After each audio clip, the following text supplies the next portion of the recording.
नमस्कार दोस्तों, स्वागत है आपका मिशन सिविल सर्विसेज में। फ्रेंड्स, 16 नवंबर 2021 के करेंट अफेयर्स के question answer with detailed explanation आपके सामने प्रेजेंट हैं। इसके पहले अगर आप हमारे चैनल को पहली बार विजिट कर रहे हैं फ्रेंड्स, तो इसे लाइक, शेयर, सब्सक्राइब ज़रूर करें और साथ में बेल आइकन का बटन भी दबा दें ताकि हमारी हर वीडियो की नोटिफिकेशन आपको सबसे पहले मिले। चलिए शुरू करते हैं अपने आज के पहले और महत्वपूर्ण प्रश्न को। किस टीम ने आईसीसी T20 वर्ल्ड कप में न्यूजीलैंड को 8 विकेट से हराकर अपना पहला T20 वर्ल्ड कप 2021 जीत लिया है? ऑप्शंस हैं पाकिस्तान, अफगानिस्तान, इंग्लैंड, ऑस्ट्रेलिया। इसका करेक्ट आंसर है डी, ऑस्ट्रेलिया। ऑस्ट्रेलिया ने आईसीसी T20 वर्ल्ड कप में न्यूजीलैंड को हराकर 8 विकेट से हराया इसने और अपना पहला T20 वर्ल्ड कप जीत लिया। 14 नवंबर 2021 को ये फाइनल मैच खेला गया था। ऑस्ट्रेलिया का इस फॉर्मेट में ये पहला वर्ल्ड कप था जो इसने जीता है। ऑस्ट्रेलिया 14 साल के T20 वर्ल्ड कप के इतिहास में पहली बार चैंपियन बना है। ऑस्ट्रेलिया ने ही साल 2015 के फाइनल में न्यूजीलैंड को हराकर वर्ल्ड कप जीता था और उस समय 50 ओवर का फाइनल हुआ करता था और उस समय जो कैप्टन थे वो थे ब्रैंडन मैकुलम। चलते हैं अगले प्रश्न पे। राष्ट्रीय क्रिकेट अकादमी का अगला मुख्य या प्रमुख इनमें से किस पूर्व खिलाड़ी को नियुक्त किया गया है? ऑप्शंस हैं VVS लक्ष्मण, सुनील गावस्कर, अनिल कुंबले, जहीर खान। सही उत्तर है ए, VVS लक्ष्मण। राष्ट्रीय क्रिकेट अकादमी का अगला प्रमुख VVS लक्ष्मण को नियुक्त किया गया है। VVS लक्ष्मण के बारे में आप जानते हैं, ये एक महत्वपूर्ण क्रिकेटर रहे हैं। इसके पहले इस पोस्ट पर राहुल द्रविड़ थे और जब वे भारतीय टीम के मुख्य कोच बन गए तो ये पद खाली हो गया। लक्ष्मण फिलहाल IPL में सनराइजर्स हैदराबाद के मेंटर भी हैं। इसके अलावा इन्होंने इस साल की शुरुआत तक बंगाल क्रिकेट एसोसिएशन के बल्लेबाजी सलाहकार के रूप में भी कार्य किया है। चलते हैं अगले प्रश्न पर। बाल दिवस किस दिन मनाया जाता है? बाल दिवस मनाया जाता है 14 नवंबर को, जो कि पंडित जवाहरलाल नेहरू, जो हमारे देश के प्रथम प्रधानमंत्री थे, उनका जन्म दिवस रहा है। इस दिन को खास रूप से बच्चों के लिए मनाया जाता है। बच्चों से जवाहरलाल नेहरू को बहुत प्रेम था, इससे बच्चे उन्हें चाचा नेहरू करके बुलाते थे। पहली बार इस दिवस को 1959 में मनाया गया था, 1959 में। AQI की वायु गुणवत्ता और प्रदूषण शहर ट्रैकिंग सेवा के मुताबिक भारत के कौन से 3 शहर विश्व के 10 सबसे प्रदूषित शहरों में शामिल हुए हैं? ऑप्शंस आपके सामने हैं दिल्ली, कोलकाता, मुंबई, कोलकाता, मुंबई, चेन्नई, मुंबई, चेन्नई और जयपुर। सही उत्तर है ए, दिल्ली, कोलकाता और मुंबई। देखिए, दिल्ली, कोलकाता और मुंबई विश्व के सबसे प्रदूषित 10 शहरों में शामिल हो चुके हैं और यही कारण है कि हाल फिलहाल में आपने देखा होगा न्यूज़ वगैरह में कि काफ़ी चर्चा में ये खबर है कि सुप्रीम कोर्ट ने ये सजेस्ट किया है कि आप कंप्लीट लॉकडाउन लगाएं दिल्ली में, क्योंकि दिल्ली में वायु प्रदूषण का स्तर लगातार बढ़ता जा रहा है, ख़तरनाक तरीके से बढ़ रहा है। कई सारे प्रदूषण स्रोत हैं यहाँ पे स्थानीय, जैसे कि वाहन उत्सर्जन वगैरह। इसी बीच स्विट्ज़रलैंड के स्थित जलवायु समूह AQI की वायु गुणवत्ता और प्रदूषण शहर ट्रैकिंग सेवा, जो कि संयुक्त राष्ट्र पर्यावरण कार्यक्रम का एक प्रौद्योगिकी भागीदार भी है, इसने ये दिखाया है कि 10 शहरों की सूची में सबसे खराब वायु गुणवत्ता सूचकांकों के साथ भारत के 3 प्रमुख शहरों दिल्ली, कोलकाता और मुंबई में शामिल है। चलते हैं अगले प्रश्न पे। खुदरा प्रत्यक्ष योजना और एकीकृत लोकपाल योजना किस संगठन द्वारा शुरू की गई है?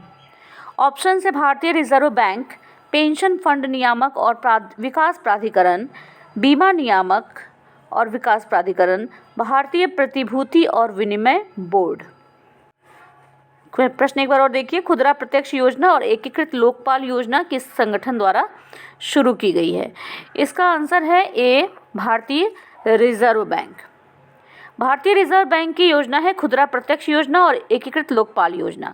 इसे प्रधानमंत्री नरेंद्र मोदी द्वारा राष्ट्र को समर्पित और किया गया है। साथ ही साथ खुदरा प्रत्यक्ष योजना के तहत आपको बता दूं कि खुदरा निवेशक सरकारी प्रतिभूतियों को ऑनलाइन खरीद सकते हैं और बेच भी सकते हैं।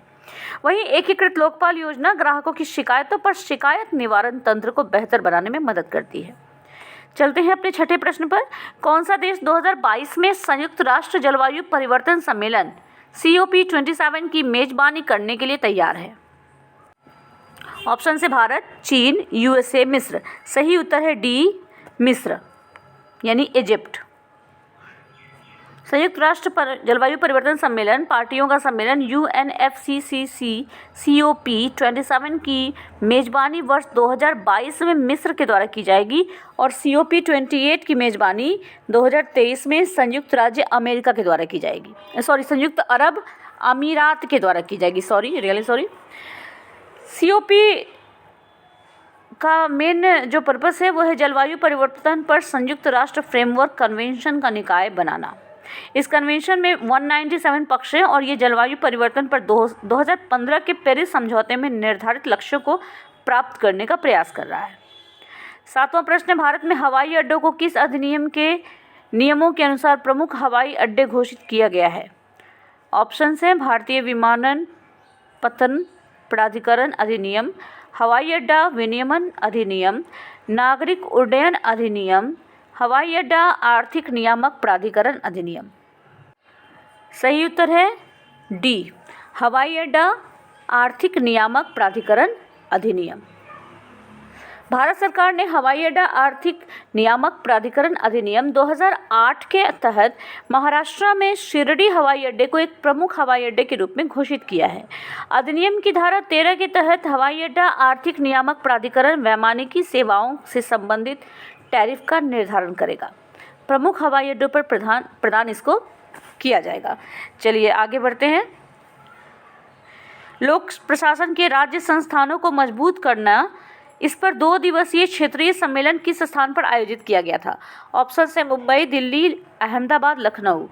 सही उत्तर है डी, लखनऊ। देखिए प्रश्न एक बार और देख लीजिए, लोक प्रशासन के राज्य संस्थानों को मजबूत करना, इस विषय पर 2 दिवसीय क्षेत्रीय सम्मेलन किस स्थान पर आयोजित किया गया था? ये किया गया था लखनऊ में।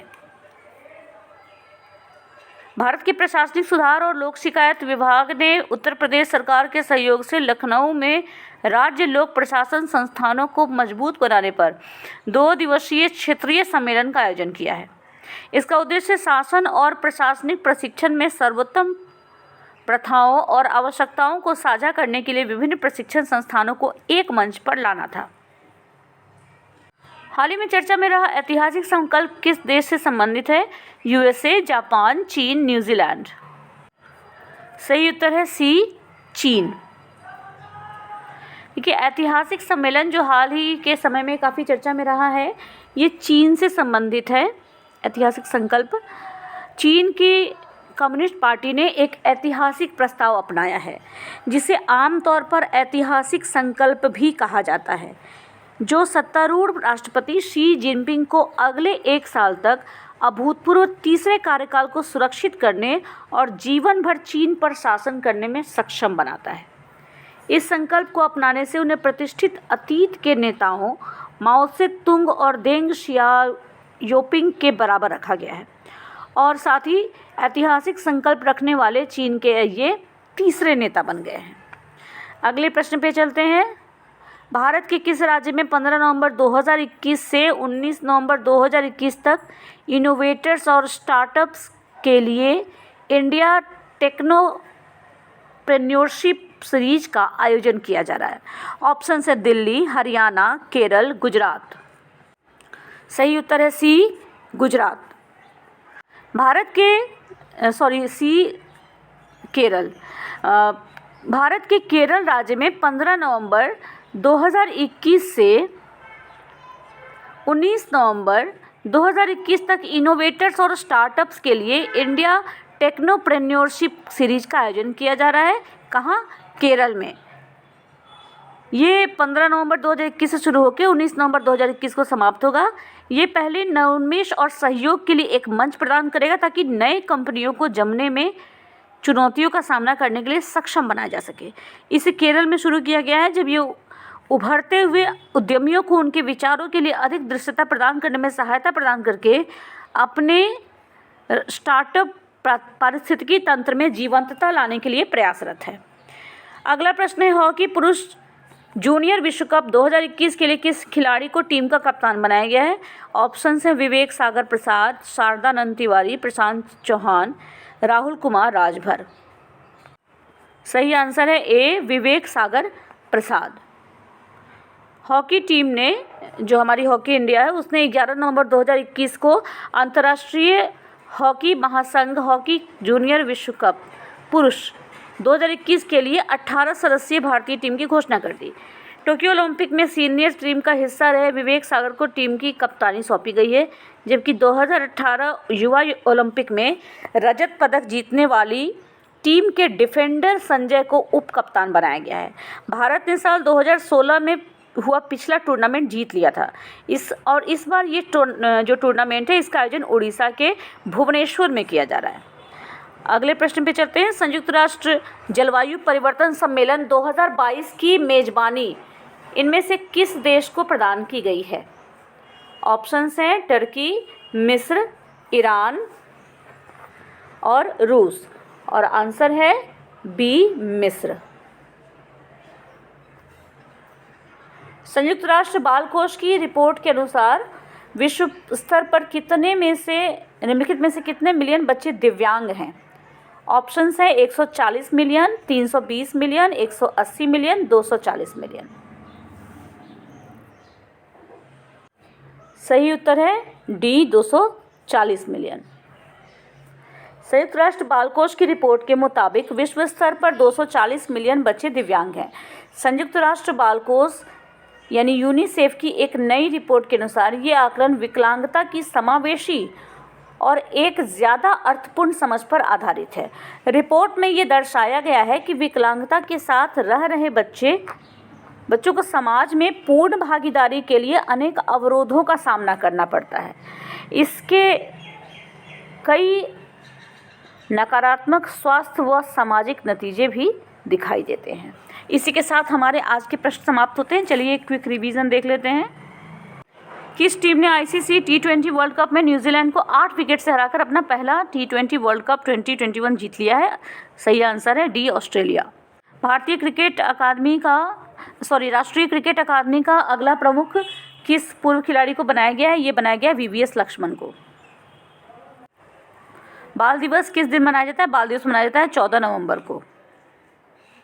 AQI की वायु गुणवत्ता और प्रदूषण शहर ट्रैकिंग सेवा के मुताबिक भारत के कौन से 3 शहर विश्व के सबसे प्रदूषित 10 शहरों में शामिल हुए हैं? सही आंसर है ए, दिल्ली, कोलकाता और मुंबई। खुदरा प्रत्यक्ष योजना और एकीकृत लोकपाल योजना किस संगठन द्वारा शुरू की गई? इसको शुरू किया गया RBI के द्वारा।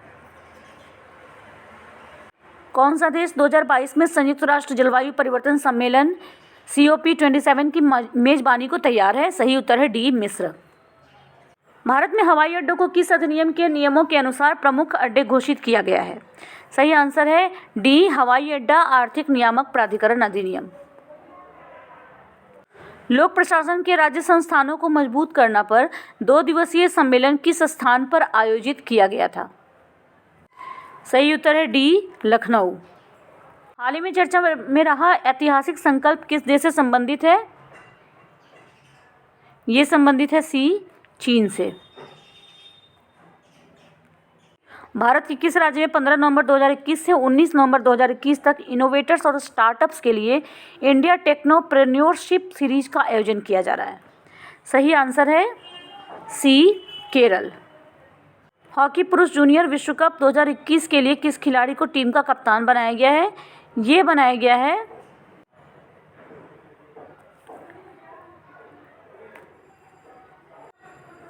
ए, विवेक सागर प्रसाद को। संयुक्त राष्ट्र बाल कोष की रिपोर्ट के मुताबिक विश्व स्तर पर निम्नलिखित में से कितने मिलियन बच्चे दिव्यांग हैं? सही उत्तर है डी, 240 मिलियन। इसी के साथ हमारे आज के प्रश्न पूरे होते हैं। रिवीजन भी आपने कर लिया। तो अगर आपको हमारी वीडियो अच्छी लगी हो तो फ्रेंड्स इसको लाइक ज़रूर करें और शेयर तो ज़रूर ही करें अपने फ्रेंड्स के साथ। कमेंट करके अपना फीडबैक हमें दें।